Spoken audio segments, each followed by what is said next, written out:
बच्चों, आज की वीडियो में हम परसेंटेज से संबंधित कुछ और क्वेश्चंस करेंगे। हमने थोड़ा सा परसेंटेज के बारे में सीखा है कि किस तरह से किसी जो भिन्न है उसको प्रतिशत में और प्रतिशत को भिन्न में बदलते हैं। तो थोड़ा आगे करते हैं। अगर प्रतिशत वृद्धि पूछी जाए या प्रतिशत कमी तो कैसे निकालते हैं।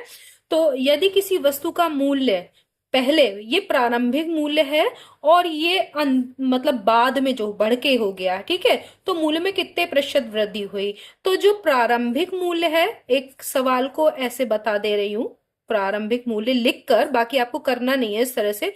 प्रारंभिक मूल्य है आपका ₹2000 और बाद में जो बढ़ा हुआ मूल्य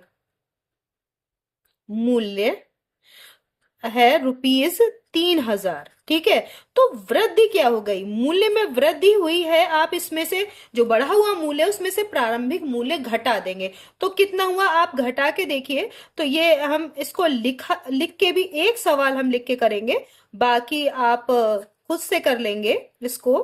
क्योंकि वहां पर तो डायरेक्ट ही आपको करना होगा जब आप कब किसी कंपटीशन में जाएंगे। ठीक है, वृद्धि होती है बढ़ा हुआ मूल्य में से प्रारंभिक मूल्य घटा दीजिए। तो आप 3000 में से अगर हम 2000 घटाएंगे तो रुपीज आपका 1000 रुपए आगे वृद्धि हो गई।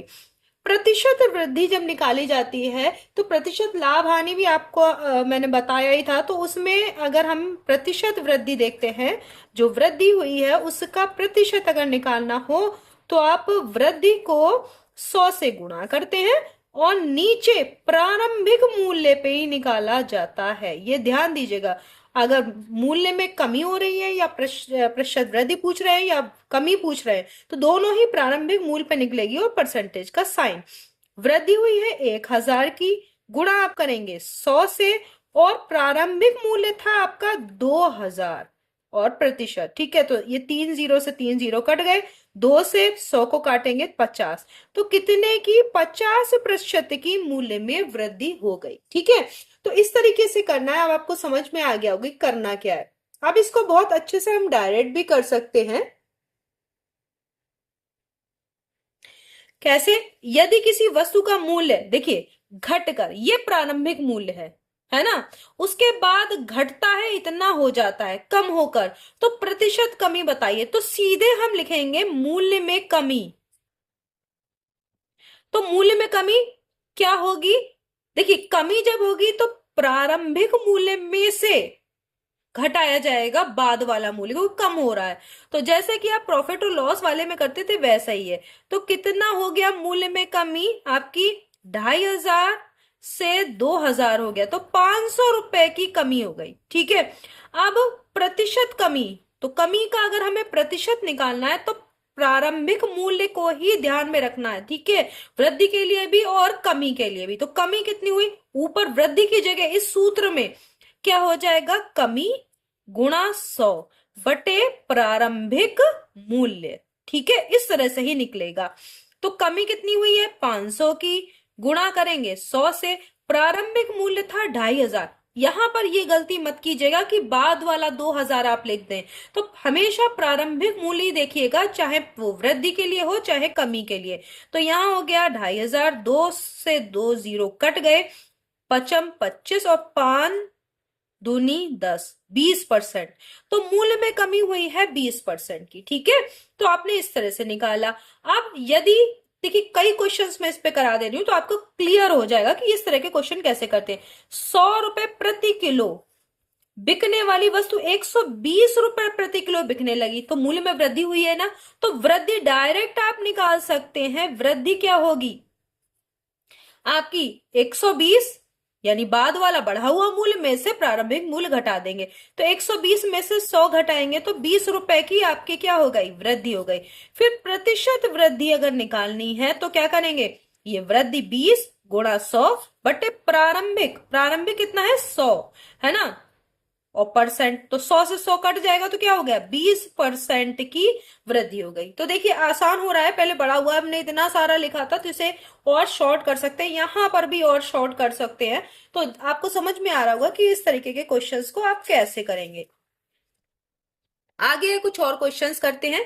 यदि किसी शहर की जनसंख्या 50,000 से बढ़कर 62,000 हो गई, तो अब देखिए जनसंख्या में वृद्धि, जनसंख्या में वृद्धि कितनी हुई भाई? 62,000 में से आप 50,000 को घटा देंगे तो 12,000 की आपको दिख रहा है कि वृद्धि हुई है। फिर प्रतिशत वृद्धि आपको निकालनी है, वृद्धि का प्रतिशत निकालना है, तो आपको वृद्धि जितनी हुई वो गुणा 100 बटे में प्रारंभिक, प्रारंभिक कितनी थी ये ध्यान रखिएगा, 62,000 नहीं लिखेंगे, आप क्या लिखेंगे? 50,000। तो आपके देखिए ये 3 जीरो से ये 3 जीरो कट गए, 1 जीरो से, बल्कि आप 50 दूनी 100 कर सकते हैं कि 50 दूनी 100 कर दिया, तो यह क्या हो गया? 12 दूनी 24% की वृद्धि हो गई। तो आप इस तरीके से यहां पर निकालेंगे, वो जनसंख्या के लिए हो, किसी वस्तु का मूल्य हो, चाहे कुछ भी हो, आपको इसी तरीके से निकालना है। अगला, यदि एक व्यक्ति की आय 55,000 से घटकर 44,000 हो जाती है तो कमी कितनी हुई? आय में कमी, आय में कमी हुई है। देखिए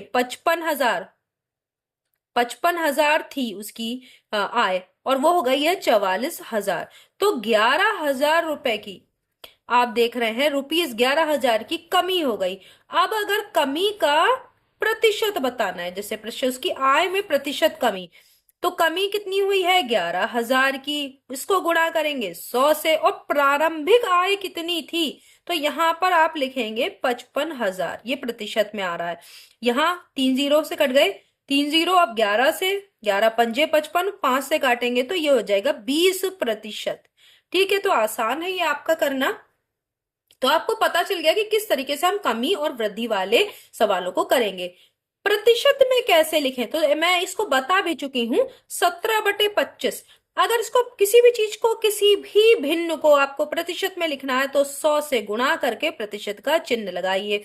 25 चौक 100, 17 चौक कितना होगा? 68, तो ये हो गया 68%। ठीक है, तो ये हो गया आपका ये वाला सवाल। अगला, 12 प्लस 12 का 12%, तो ध्यान दीजिए 12 प्लस 12 का 12% कैसे होगा? तो देखिए 12 गुणा 12/100 करेंगे कि नहीं होगा भाई? देखिए 12 का की जगह आप क्या करते हैं? गुणा, और 12% को भिन्न में बदलेंगे तो क्या करेंगे? 100 से भाग। अब यहां पर कुछ काटिए मत, इससे आसान करने का तरीका देखिए, 12 का वर्ग आप जानते हैं 144 होता है, 144, नीचे 100 है तो 2 के बाद दशमलव लगाइए, तो यहां हो गया 12 प्लस 1.44, तो ये हो गया 13.44। कितना आसानी से आपने निकल आया। अगर आप यहाँ पे काटते पीटते तो बहुत ज्यादा आपका कैलकुलेशन बड़ी हो जाती और आसानी से कम समय में नहीं निकल पाता। 5 का 100%, भाई 5 का पूरा पूरा 5 का 100% का मतलब क्या हुआ? 100 से जब भाग देंगे तो ये पूरा 100 कट जाएगा, केवल 5 ही आएगा। मैंने आपको बताया था कि 2 जीरो काट दीजिए, अगर का लिखा हुआ तो परसेंट में निकालना हो तो क्या करते? 2 जीरो काट दिए, 5 एक कम 5, 5 ही आएगा। और अगर नहीं आपको समझ में आ रहा तो 5 का 100% का हटाना है तो 100 करेंगे, ये कट गया तो 5 ही आ रहा है कि नहीं आ रहा है? 100 का 5%, वही 100 खाने में से 5 खाने, 5 ही होगा करके। फिर देख लिए इसमें भी क्या करेंगे आप? 2 जीरो काट देंगे तो 5 एक कम 5, ये भी 5 आएगा, क्योंकि देखिए 100 गुणा 5/100 है ना, आपको समझ में आ रहा होगा। तो ये दोनों क्या हो गया? 5 प्लस 5 बराबर क्या हो गया? 10। कितना आसान है। 80 का 25%, अब ध्यान दीजिए, आप एक काम कर सकते हैं, 1 जीरो काटा और 1 के बाद दशमलव लगा दीजिए, वो भी सही है। 2 जीरो यहाँ पे नहीं है तो आप क्या करेंगे? 1 जीरो काट के 1 के बाद दशमलव लगा देंगे, या फिर आप डायरेक्ट करिए 25/100 करेंगे कि नहीं करेंगे? प्लस 20 का 20% तो 4 हो गया। देखिए 20 का 20% 4, 2 जीरो कट गए तो यहां हो गया 2 दूनी 4, करके भी देख लेते हैं 20 गुणा 20/100, तो 2 जीरो कट गए, देखिए 4 आ रहा है कि नहीं आ रहा? 2 दूनी 4, और यहां पर देखिए 25 चौक 100, 4 से काटेंगे आप, 4 दूनी 8 और 0 का 0, तो यहां हो गया 20 प्लस 2 दूनी 4, तो यहां क्या हो गया? 24। तो इस तरीके से आपने देखा कि किस तरीके से हम प्रतिशत के सवालों को कर सकते हैं। धीरे धीरे हम नए नए जिसमें फॉर्मूले लगेंगे, और थोड़ा जो वर्ड प्रॉब्लम्स है उनको कैसे किया जाता है, वार्तिक प्रश्नों को, वो भी आगे के वीडियोस में सीखेंगे, तो देखना मत भूलिएगा। नेक्स्ट वीडियो में हम फिर मिलते हैं, तब तक के लिए धन्यवाद।